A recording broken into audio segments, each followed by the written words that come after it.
Okay, today I'm going to start at the beginning with the Toc H again. I have a picture behind me here of the Toc H headquarters in Belgium. As far as I know, it's still there, still working as a charity, I suppose you'd call it. It was founded by MikClayton, as I said before, who at the time was a chaplain, I think, in the English army. I don't think the organisation is as big as it was, but it was reasonably well known when I was a teenager. Then I'm talking here now, when I was first introduced to it, as I explained last time. The Christmas, or just before the Christmas, following my joining the Toc H with Dad, we went round as ever, distributing the Yule presents just before Christmas, and around the various relatives. But this time we went to some of Dad's father, my grandfather's relatives, which I hadn't done before, as I remember anyway. We saw Aunt Ina, I think her name was, and Aunt Eva. I think one of them was my granddad's brother's wife, and the other was my grandmother's sister. So they're actually from slightly different sides of the family. But they obviously knew each other, and then we went to one of their daughter's house. We did the tour of these houses, and then we went back to I think it was Aunty Eva's house, if I think I ever get this right. It was the one that was always described as that she was a gangster's mole, you know. And she wanted, you assume that you go there and nothing would be mentioned about this or explained, but she said that she wanted to tell me about her history and how this happened. She said that her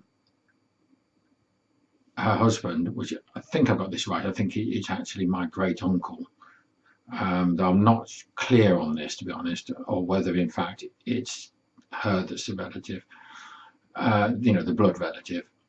Anyway, she said that he came with a group of other people to the belief that there was a group in the world. I'm going to call them the New World Order. That's commonly, I think it's the same group that's called that now. That's not what they called them at the time, but I think it perhaps isn't wise to actually, even now 50 years later, to mention what they actually said they were and who they were.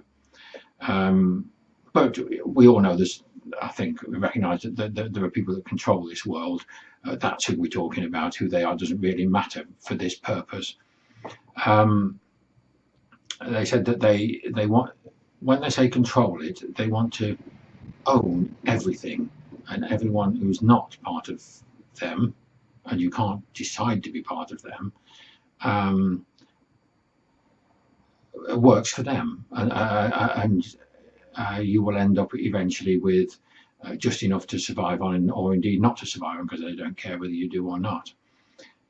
They just need a whole range of people to make and do work for them, work that they need doing. If they don't need you to do it, then they don't need you at all, and you're expendable. So fundamentally, this was the justification for the robberies that he committed, which were apparently, I don't know what they were, they never explained that to me, but according to them, he only robbed people that that might be part of the New World Order. Then, so I can't see how this is possible. How you would know these people and how you would rob them. He did do time in prison anyway for it. But anyway, the explanation is that if they're going to steal all the property in the world, then stealing from them is a right. Then the godly thing to do, wherever your God is, because these people are very ungodly. They're anti-Christian, and they're anti the old gods. They're anti, and they made a point out that they're anti. I don't think they used the word Islam. I think it might have been some other word they used, which probably meant that. And of course, even against the religion that they purported to hold themselves, because no religion supports that one group should own everything. Now, how do they go about this? Well, there was a story about the Bolsheviks and the communists, how there was two revolutions, so she told me. The one effectively by the people, and a few months later, the Bolsheviks, I think that's right, took over, and their sole aim was to remove ownership of all the property in the Soviet Union from whoever owned it, and have it owned by the state, and then to control the state by these few people who would then own everything. And she said that there'll come a day when, in actual fact, they won't be content to do it that way, that they will do away with communism there and sell the state assets off when this New World Order, can afford to buy them at the knockdown price that they will be sold for. She said, and in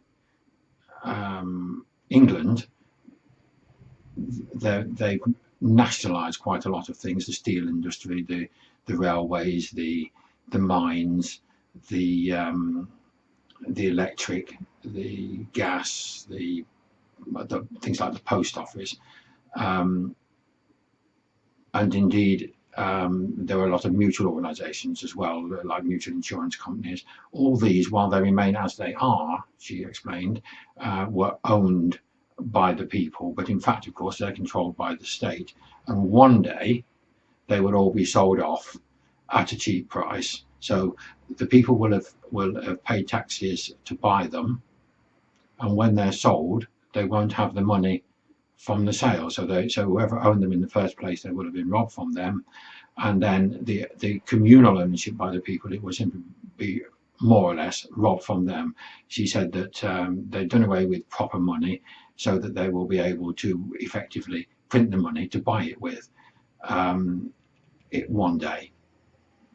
This was the belief of her now at this point dead husband, and why he justified his criminal activities, because he was only robbing these people that were only going to rob us anyway. Now, to me, at that time, I believed in I suppose in the Labour Party, if you like to put it simply, that they were taxing the rich and helping the ordinary working man. I can't see what was wrong with that. But she saw it as part of, they were under the control of these people, and that whilst they were appearing to help us, they were actually, of course, robbing the rich. They weren't robbing the rich to give to the poor, they were robbing the rich to have it the control for themselves later. Now, of course, when Thatcher came to power, which was some considerable time after this, I suppose you could see what she meant. She did also, I forgot to say, mention that council houses, which we were very, very grateful for as a family. After the war, we had I've told the story, we were in rooms, then we were staying with Grandma. She was in a council house. My other grandma was in a council house. We lived in a council house. It housed us. It was cheap and affordable housing. It was perfect. It was very strange to find this old auntie saying that this was, of course, all a plot. That because how could it be a plot? Because we had no house. Now we had a house, and we were paying less than it cost for it. How were we being robbed? I couldn't see this at all. But then, when I look at it now, I suppose in some ways it could be great foresight, because a lot of council houses have been sold off to somebody, and it certainly isn't the ordinary people that own them, is it? Whether it's a housing association, they're often owned by banks or hedge funds or something, which is maybe these things in turns are owned by the people she's talking about. I don't know, but anyway, she asked me then, would I come and meet my uncles and some other people that had been recommended, and so we went into a back room, and there was 4 or 5 old men, and they said they wanted me to if I would, to swear an oath to say nothing about this and to do nothing about it for 50 years. When you say 50 years, when you're sort of in your teens, I'll be this age. I mean, it's sort of like never. Simply not to do anything about what they were going to say, and not to tell anyone. So now the 50 years have passed, I'll tell you what the oath was. Well, what they told me, that I swore an oath not to say anything about for 50 years. It was first what I just heard, and secondly, they said that because I was the last in the particular Clayton line at the moment, at that time, like obviously I was only a teenager, I would, because well, anyway, I won't explain why that was, and that I had the peculiarity of having O negative blood. I couldn't see what this had to do with anything either, but they seemed to see this as, because my blood would be useful in any transfusion for anyone, but no one that didn't have blood other than O negative would be any use for me. I would have thought, really, that makes me especially vulnerable, not especially. I suppose it's a gift to give in a sense, but they said that that this marked me as the one that would be the prophet for the old gods, and not to say anything for 50 years.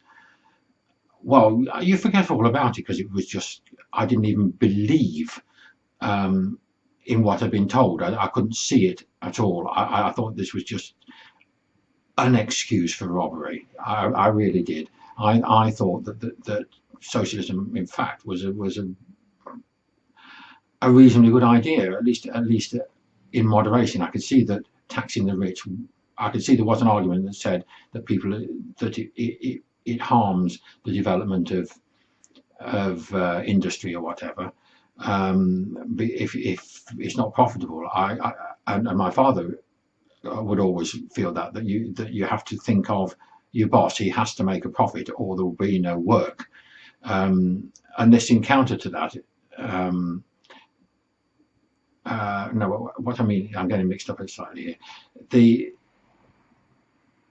We always had a feeling that you need to look after the boss, which is counter to socialism as such, but that you also needed to look after the workers. And if you just let it run riot, then the rich would get rich and the poor would get poorer, and they would take advantage. And so I saw socialism, or a degree of socialism, as a counteraction to the way things would happen if nothing was done, if you like. And within a degree, it was an excellent thing. They seemed to think that it was part of a dual plan, and I couldn't see it like that at all. The previous Conservative government, up to 1959 anyway, had seemed relatively benevolent, but the principle of the Labour government seemed better. But anyway, they saw it as two sides of a coin: one to take it from the rich, and the other to give it to the even richer. And I couldn't really see how Labour was giving it to the how the Conservatives were giving it to the even richer than what Labour had stolen from the rich. Um, so we got to the point now where they lit the lamp with, of course, the usual flint lighter. But the lamp was a Toc H lamp. This is where the connection is, or it's the same as a Toc H lamp. It's a sort of like a gravy boat shaped with a wick on one end and cross of Lorraine on the other, which is a symbol. I think it's something to do with and tuberculosis charities. I think it was also the symbol of the French resistance, and it was used as a symbol of the Toc H.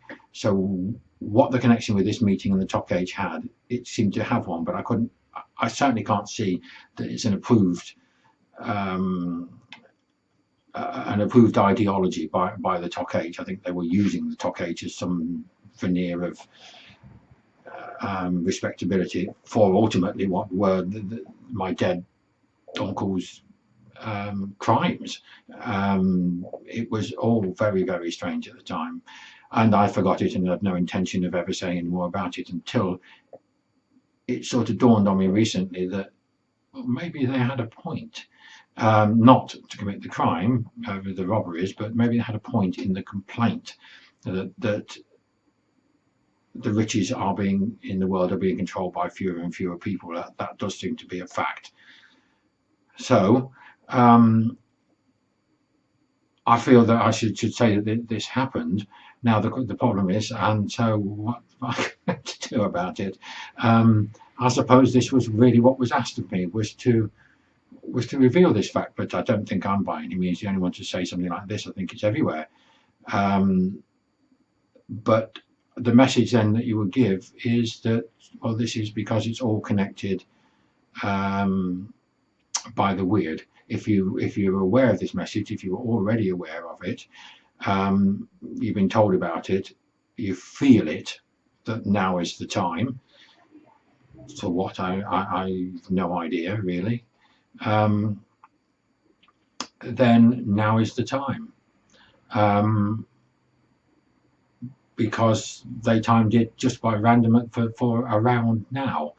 It's 50, I'm not sure exactly, 51, 52 years since they said keep it secret for 50 years and then tell people. They must have been guessing on the time scale. I think it was just, I assumed it was go out, and they told me to do all sorts of things which I haven't got around to mentioning yet. In the meantime, perhaps I'll mention them in the next talk. But all the things they suggested that I did in life were nothing to do with what they think I should now do. In fact, they were quite the reverse. It was sort of go out into the world and meet with all these people, get to know, be nice to them, find out how their good points of all these people that might be connected with this evil grabbing of all the world's resources. They did say one other thing to me, that even right back then, that the symbol of the bad people was the pyramid with the eye in it. Now, or rather, not exactly that, but things connected with it. Particularly gestures that form triangles. A common one these days would seem to be to walk along doing this. I think I'd be fair in saying that would seem to be a symbol of someone that my ancestors, would consider to be evil. That they are controlled by this New World Order. Now, you will see people who do that. So I might just mention that it would appear to be my job to tell you to beware of these people, whoever they are. I don't really understand why or what exactly they're supposed to be doing, but I'll just tell you what I was told. Bye.